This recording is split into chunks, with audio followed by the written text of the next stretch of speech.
Hello मेरे 10th class के बच्चों, कैसे हो आप लोग। आज हम एटीपी के बारे में पढ़ेंगे। एटीपी होता क्या है, लेकिन उससे पहले क्या पढ़ा है वो आपको मैं बता देना चाहता हूं। जो लास्ट वीडियो थी उसमें हमने इस ग्लाइकोलाइसिस का जो पाथवे था इसके बारे में पढ़ा है, ठीक है। अगर आपने नहीं देखी वो वीडियो तो ध्यान से देख लो, 7-8 मिनट की वीडियो है तो आपको समझ में आ जाएगा। तो आगे फिर ही बढ़ना, क्योंकि ये तो बिल्कुल ही कनेक्शन में है ये वाला जो टॉपिक है। अगर वो लास्ट वाली वीडियो आप नहीं देखोगे तो आपको ये समझ में नहीं आएगा। तो बेटा आपने लास्ट वाली वीडियो में क्या देखा है कि आपकी जो रेस्पिरेशन होती है, तो रेस्पिरेशन के दौरान आप ऑक्सीजन को इनटेक करते हो। क्यों? क्योंकि आपने फूड का ब्रेक डाउन करना होता है, सिंपल सब्सटेंस में ब्रेक डाउन करना होता है ताकि आपकी बॉडी उस फूड को डाइजेस्ट कर सके और कुछ एनर्जी जो है वो रिलीज हो सके। तो एनर्जी जो होता है वो एनर्जी का जो गलबात है, पूरी जो एनर्जी होती है वो है क्या, मतलब उसके बारे में हम पढ़ेंगे, ठीक है जी। तो बीच में मेरी पंजाबी आ जाती है तो इसको एडजस्ट कर लेना, गलबात आ गई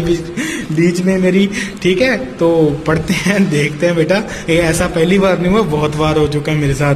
चलो, the energy release during the cellular respiration is immediately used to synthesise a molecule called ATP. जब बेटा एनर्जी रिलीज होती है, जब आपका खाना जो है, जो आपका फूड है ब्रेक डाउन हो चुका है, जब एनर्जी निकलेगी तब वो एनर्जी यूज की जाती है वो सेल के द्वारा ताकि एटीपी बनाया जा सके।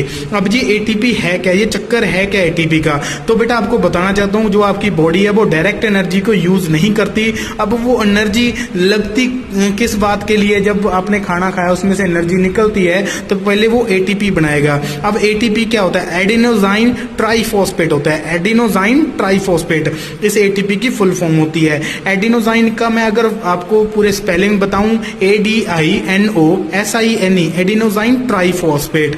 ट्राई मींस 3 फॉस्फेट का जो ग्रुप लगा होता है, ठीक है जी। तब ये एटीपी क्या करेगा, एक आपका फ्यूल की तरह काम करता है, जो आपके जितने भी सेल की जितनी भी एक्टिविटीज हैं वो परफॉर्म करने में हेल्प करवाएगा। जितनी भी आपकी लाइफ प्रोसेसेस हैं वो सारी की सारी एटीपी के कारण ही परफॉर्म होती है, क्योंकि ये एक तरह का फ्यूल होता है। जैसे आप अपनी गाड़ियों में फ्यूल डलवाते हो, तेल डलवाते हो, पेट्रोल डीजल ऐसे डलवाते हो, तो आपकी बॉडी को एक फ्यूल चाहिए होता है जिसका फ्यूल का नेम है एटीपी। अब इस एटीपी का जो निर्माण है, जो इसकी फॉर्मेशन है वो कैसे होती है वो आपको बता देते हैं। अब देखो ये क्या है, ATP is the energy currency for most cellular processes. तो एटीपी क्या होती है? एनर्जी होती है जो सेलुलर प्रोसेसेस के लिए जरूरी होती है। The energy release during the process of respiration is use to make an ATP molecule. देखो अब जो एनर्जी रेस्पिरेशन के दौरान जब फूड का ब्रेकडाउन हुआ था तब रिलीज हुई थी, वो एनर्जी यूज हो गई एटीपी मॉलिक्यूल बनाने के लिए। अब एटीपी मॉलिक्यूल बनता कहां से है? एडीपी से बनता है। तो एडीपी जो होता है adenosine diphosphate, di means 2 phosphate group होते हैं। जब इसके साथ एक और फॉस्फेट ग्रुप लग जाता है तब उसको एनर्जी देनी पड़ती है। एनर्जी दे करके थर्ड जो ग्रुप होता है फॉस्फेट तभी वो उसके साथ अटैच होता है। अटैच होने के बाद बेटा तो आपका जो है एटीपी बन करके रेडी हो जाता है। तो यही था बेटा एटीपी की फॉर्मेशन। अब जब एटीपी बन के तैयार हो गया तब ये एटीपी एक तरह का फ्यूल होता है जो आपकी बॉडी को एनर्जी देगा, जो आपकी बॉडी की हर एक एक्टिविटीज को करने में रिस्पॉन्सिबिलिटी लेता है, ठीक है जी। तो अब इसके बाद हम पढ़ते हैं बेटा, ये जो सारा है आप इसको एक बार से रीड कर लेना, सारा सेम बातें लिखी हुई हैं। अब इसमें क्या लिखा हुआ है ये पूरा पैराग्राफ मैं आपको बताने वाला हूं, इसमें क्या क्या लिखा हुआ है। तो बेटा क्या होता है कि आप अभी अगर मैं बात करूं कि सांस लेने का, तो सिर्फ हम ह्यूमन बीइंग्स का तो देखेंगे नहीं, तो आपकी धरती पे रहने वाले जितने भी एनिमल्स होते हैं, जब पानी में भी कुछ एनिमल्स रहते हैं, जब पेड़ भी तो कुछ होते हैं ना, पेड़ भी तो सांस लेते हैं, तो उनके बारे में भी थोड़ा बहुत हम देख लेंगे। तो जो पेड़ होते हैं बेटा, उनके जो ग्रीन पत्ते होते हैं, जो ग्रीन लीव्स होते हैं, आई थिंक मैंने आपको पहले फोटोसिंथेसिस करवाया हुआ है। अगर आपने फोटोसिंथेसिस नहीं पढ़ा हुआ तो एक बार ध्यान से देख लो, सर्च करो मेरे चैनल पे जाकर के फोटोसिंथेसिस, तो आपको नजर आ जाएगा। तो वहां पे आप उस वीडियो को लगा लेना तो आपको समझ में आ जाएगा सारा। तो जितने भी बेटा ग्रीन प्लांट्स होते हैं उनके जो ग्रीन पत्ते होते हैं, उन ग्रीन पत्तों के ऊपर, उन लीव्स के ऊपर एक छोटे छोटे पोर्स होते हैं जिनको हम स्टोमेटास बोलते हैं। तो उन स्टोमेटास के थ्रू वो पेड़ क्या करते हैं? गैसेस का एक्सचेंज करते हैं। कौन सी गैसेस का एक्सचेंज करेंगे? उनको कार्बन डाइऑक्साइड चाहिए होती है, तो वो स्टोमेटा के थ्रू कार्बन डाइऑक्साइड इनटेक करते हैं और उसका यूज करने के बाद ऑक्सीजन का जो मॉलिक्यूल होता है उसको बाहर निकाल देते हैं। तो तब जो ऑक्सीजन बाहर निकली है उसका कौन यूज करता है? उसका यूज करते हैं अर्थ पे रहने वाले जो एनिमल्स होते हैं, जैसे हम हो गए या अदर एनिमल्स, डॉग, कुत्ता, बिल्ली, घोड़ा, हाथी, ये सब हो गए, ठीक है, वो ऑक्सीजन का यूज करेंगे अब, ठीक है जी। अब हम ऑक्सीजन का यूज करेंगे तो निकालेंगे क्या, कार्बन डाइऑक्साइड निकालेंगे। तो जब कार्बन डाइऑक्साइड निकालते हैं तो उस कार्बन डाइऑक्साइड का यूज कौन करेंगे, वैसे ही रिवर्स, वैसे ही सर्कल चलता रहता है, पेड़ पौधे यूज करेंगे। लेकिन सबसे बड़ी बात तो यहाँ पे आ गई कि पानी में रहने वाले जो जीव होते हैं वो कौन सी गैस का यूज करते हैं, जब कैसे वो सांस लेते हैं। तो अगर मैं फिश की बात करूं बेटा, पानी में जो पानी होता है उसमें ऑक्सीजन घुली हुई होती है, ठीक, काफी सारी ऑक्सीजन जो होती है घुली हुई होती है। काफी सारी का मतलब एज कंपेयर टू जैसे एयर में जितनी आपको ऑक्सीजन मिलेगी उसके कंपैरिजन में आपको कम ऑक्सीजन आपको पानी में मिलेगी, ठीक है जी। अब पानी में जितनी ऑक्सीजन है डिसॉल्व हुई हुई, तो सारे जितने भी पानी में रहने वाले एनिमल्स हैं वो सारी ऑक्सीजन उस डिसॉल्व ऑक्सीजन जो पानी में घुली हुई है, डिसॉल्व ऑक्सीजन है, उसका यूज करेंगे। जैसे अगर फिश की बात करूं, फिश जो होती है वो अपने माउथ से पानी को इनटेक करेगी और उस पानी को गिल्स के थ्रू बाहर निकालेगी। और जो गिल्स होते हैं एक तरह का छननी का काम करते हैं, तो गिल्स उस पानी में से जो ऑक्सीजन होती है उसको निकाल के बॉडी में पूरी में ट्रांसफर कर देते हैं। तो इसी मतलब गिल्स की हेल्प से जो होती हैं फिशेज होती हैं वो ऑक्सीजन को लेती हैं, ठीक है जी। अब अगर बात करें तो इसके बाद हम जो स्टार्ट करते हैं बेटा, इसमें इतना ही लिखा हुआ था और अगर आपने देखना है तो पढ़ लेना खुद, तो आपको समझ में आ जाएगा सारा। अगर नहीं समझ में आएगा तो बता देना। तो अभी हम पढ़ेंगे इस बंदे के बारे में। ये भाई साहब बोल रहे हैं कि हमने फेफड़े निकाल के आपको सामने रख दिए, तो बच्चों को स्टडी करवाना है तो हमारे फेफड़े से ही करवाना है, अदरवाइज किसी और के फेफड़े से नहीं करवाओगे। तो मैंने इसकी बात मान ली और इनका जो फेफड़ा है तो वो आपके सामने रख दिया है। तो उस फेफड़े की जो नॉलेज आपको दूंगा कि हम कैसे सांस लेते हैं। तो इस भाई साहब का जितना बलिदान है, जितनी इसने कुर्बानी आपके लिए दी है, तो आपने इसकी कुर्बानी जाया नहीं होने देनी। तो पूरी अच्छे तरीके से स्टडी करनी है, पूरी फुल वीडियोस, हर वीडियोस को देखते रहना है, क्योंकि कितने ही भाई साहब आते हैं और कितना अपना बलिदान देख के चले जाते हैं। तो कितने अच्छे लंग्स इन्होंने दिखाए हुए हैं, साफ सुथरे लंग्स हैं इस भाई साहब के, तो इनके बारे में स्टडी करेंगे। तो बेटा स्टार्टिंग में देखो एक पिक्चर में दिखाया गया नेजल पासेज, फिर आपको माउथ कैविटी, फिर फेरिंग्स, फिर लेरिंग्स, फिर ट्रेकिया, फिर आपको रिंग ऑफ कार्टिलेजेस, ये सब आपको लेवल करके दिखाया गया है। लेकिन इसका हम जो पढ़ेंगे वो यहाँ से, जो इसका पैराग्राफ है यहाँ से स्टार्ट करेंगे। तो क्या क्या लिख रहे हैं, सिंगल सिंगल लाइन पढ़ते जाएंगे और आपको समझ में आता जाएगा। Within the lungs, lungs के अंदर क्या होता है उसके बारे में देखेंगे। The passages divide into smaller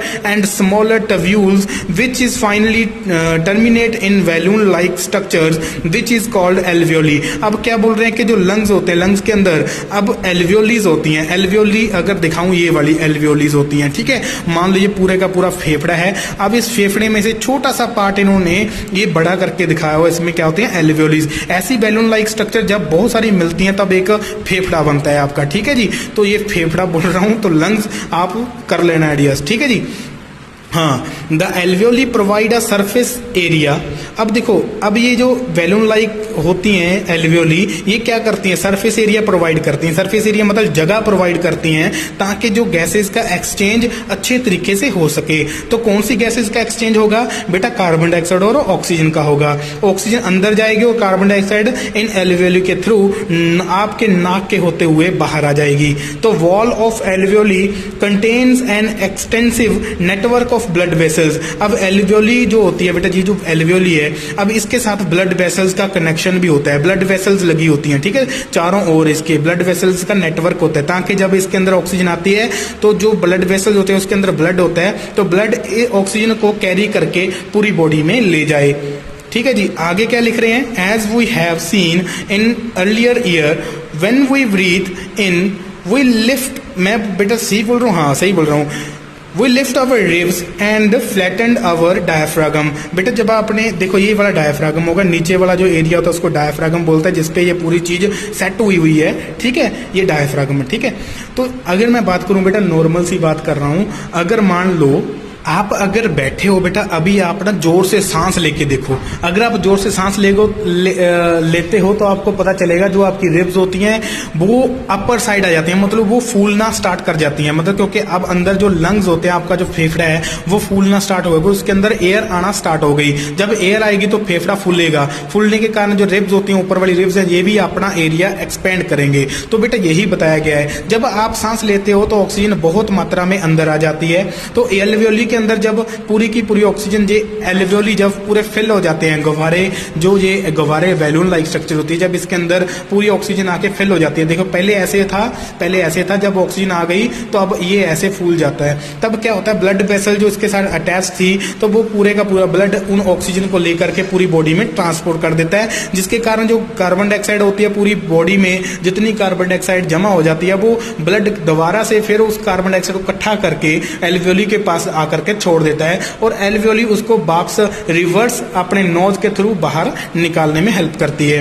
when the body size of animal is large, जब कोई एनिमल बहुत बड़ा हो जैसे एलिफेंट हो गया, the diffusion pressure alone can not take care of oxygen delivery to all part of the body. Instead, respiratory pigment take up oxygen from the air in the lungs and carry it to tissue which are deficient in oxygen before releasing it। बेटा इस line में बस सिर्फ इतना ही लिखा हुआ है, जैसे हम बड़े बड़े ऑर्गेनिज्म हैं, हमारे से भी बड़े हैं, जैसे एलिफेंट हो गया, तो ये जो हैं विदाउट लंग्स के सांस नहीं ले सकते, इनको तो ये बड़े बड़े जो फेफड़े हैं ये तो उनको चाहिए ही, ठीक है, डायरेक्ट उनको मतलब ऑक्सीजन जो है पूरी बॉडी में नहीं पहुंच सकती विदाउट एनी लंग्स, ठीक है, ये लिखा हुआ है। तो उसके बाद इन्होंने कुछ चीजें लिखी हैं, तो ये लिख रहे हैं कि आपका जो ऑक्सीजन होती है वो पूरी बॉडी में चली कैसे जाती है एल्वियोली के थ्रू। एल्वियोली में जब ऑक्सीजन आ जाती है बेटा वहां से ब्लड कैरी करके लेके जाता है, लेकिन ब्लड के पास ऐसा क्या होता है, ब्लड के पास हीमोग्लोबिन HB होता है, जो HB ऑक्सीजन के साथ अच्छे तरीके से बॉन्ड बना लेता है, ठीक है। तो HB क्या करता है, वो हीमोग्लोबिन क्या करता है, ऑक्सीजन को अच्छे तरीके से कैरी करके पूरी बॉडी में ट्रांसपोर्ट करवा देता है और फिर वैसे ही कार्बन डाइऑक्साइड पानी में अच्छे तरीके से घुल सकती है, तो कार्बन डाइऑक्साइड जो होती है वो रेस्ट में आ जाती है और पूरी कार्बन डाइऑक्साइड को फिर दोबारा से ब्लड क्या करेगा, पूरे मतलब दोबारा एल्वियोली के पास ले आएगा, क्योंकि अब ब्लड में क्या होता है, फ्लूइड भी होता है, तो कार्बन डाइऑक्साइड उस फ्लूइड में क्या हो जाती है, घुल जाती है और जो कार्बन डाइऑक्साइड होती है एल्वियोली के पास आकर के सेपरेट हो जाती है ब्लड से और फिर एल्वियोली के बाद नोज के द्वारा वो बाहर निकल जाती है, ठीक है जी। बस यही था, इसमें इतनी सी नॉलेज थी, लेकिन एक ब्लू बॉक्स में आपको दिखाया गया है इधर बहुत अच्छी नॉलेज है कि smoking is injurious to health. ये आपको हर एक पिक्चर में, हर एक जो सीरियल चलते हैं उसके स्टार्टिंग में आपको दिखाया जाता है। मैं भी आपको वीडियोस में एक दिन ऐसे लगा करके दिखा दूंगा कि smoking is injurious to health, तो स्मोकिंग करना आपके लिए हानिकारक हो सकता है, ये आपने हर एक वीडियो में, हर एक मूवी में सुना होगा। तो बेटा क्यों होता है, क्योंकि देखो सीधी सी बात है, जब आप सांस लेते हो तो सांस लेते टाइम जो यहाँ से ये जो आपका ब्रोंकाई होते हैं, तो ब्रोंकाई जो होते हैं, ये देखो ये मार्क किए हुए हैं, ये देखो ब्रोंकाई होते हैं, ठीक है, ब्रोंकियोल्स एंड ब्रोंकाई, ये ब्रोंकाई की बात कर रहा हूँ। तो ये जो ब्रोंकाई होते हैं इसमें क्या होते हैं, सीलिया लाइक स्ट्रक्चर होते हैं, छोटे छोटे हेयर लाइक स्ट्रक्चर होती है, छोटी छोटी हेयर लाइक। तो जो हेयर होते हैं वो किसके काम आते हैं, जब आप सांस लेते हो ताकि डस्ट पार्टिकल, ताकि बैक्टीरिया, ताकि कुछ केमिकल्स आपकी बॉडी के अंदर, आपके फेफड़े के अंदर ना चला जाए, फेफड़े के अंदर मतलब एल्वियोली के अंदर जाकर के जमा ना होना स्टार्ट हो जाए। अगर बेटा यहाँ से डस्ट आएगी तो डस्ट यहाँ से जो हेयर लाइक स्ट्रक्चर थी वो डस्ट को यहीं पे रोक लेगी और दोबारा से जब आपको छींक आती है, जब आपको खांसी आती है, वो यहीं से वापस हो जाती है। अगर वो मान लो वो हेयर लाइक स्ट्रक्चर ना हो तो क्या हो जाएगा, पूरी की पूरी डस्ट इन एल्वियोली के अंदर जाकर के जमा होना स्टार्ट हो जाती है, जिसके कारण बहुत सारी प्रॉब्लम्स आती हैं। उसी तरीके से जब आप स्मोक करते हो, आप तो नहीं करते लेकिन जो भी करता है, तो उसके स्मोक के धुएं के कारण वो जो हेयर लाइक स्ट्रक्चर होती हैं वो खत्म हो जाती हैं, वो डेड होने लगती हैं, जिसके कारण पूरी हेयर लाइक जो सीलिया थी वो सारी डिसअपीयर हो जाते हैं और डस्ट, केमिकल और बहुत सारे माइक्रो ऑर्गेनिजम्स आपके एल्वियोली के अंदर जाकर के जमा होना स्टार्ट हो जाते हैं, जिसके कारण फिर बहुत सारी भयानक बीमारियां हो जाती हैं। सबसे बड़ी भयानक बीमारी है लंग कैंसर। जब कैंसर होता है तो हमारे इंडिया में काफी सारे जो लंग कैंसर वाले पेशेंट हैं वो बहुत ज्यादा मर रहे हैं। तो ऐसे काम नहीं करने चाहिए, जिसके कारण आप, इसीलिए कहते हैं कि ओनली स्मोकिंग करने वाले या ड्रिंक करने वाले नहीं मरते, जो धुएं में, जो डस्ट में काफी समय तक टाइम गुजार देते हैं उनका भी यही हाल होता है। तो इन चीजों से बचो, आप स्मोक नहीं करोगे, ड्रग्स नहीं लोगे, आप सिर्फ पढ़ोगे, अच्छे तरीके से पढ़ोगे। अगर आज इस वीडियो में आपको मजा आ चुका है बेटा, मजा आ गया, तो आपने कमेंट में लिख देना है कि सर बहुत मजा आ गया। तो आने वाली वीडियोस और भी एनर्जी के साथ होंगी। तो ये आपका टॉपिक जो रेस्पिरेशन था यहाँ पे खत्म होता है और जो नेक्स्ट वीडियो आएगी वो ट्रांसपोर्टेशन में आएगी। एक बार आप खुद से रीड कर लेना, अगर नहीं समझ आएगा तो मेरे से दोबारा से पूछ लेना। मैं आपका प्रिंस सिंह सिल्वा साइंस पढ़ाता हूँ, आपके स्कूल का टीचर हूँ, सभी का टीचर हूँ जो बच्चे हैं मेरे साथ जुड़े हैं। तो थैंक यू सो मच।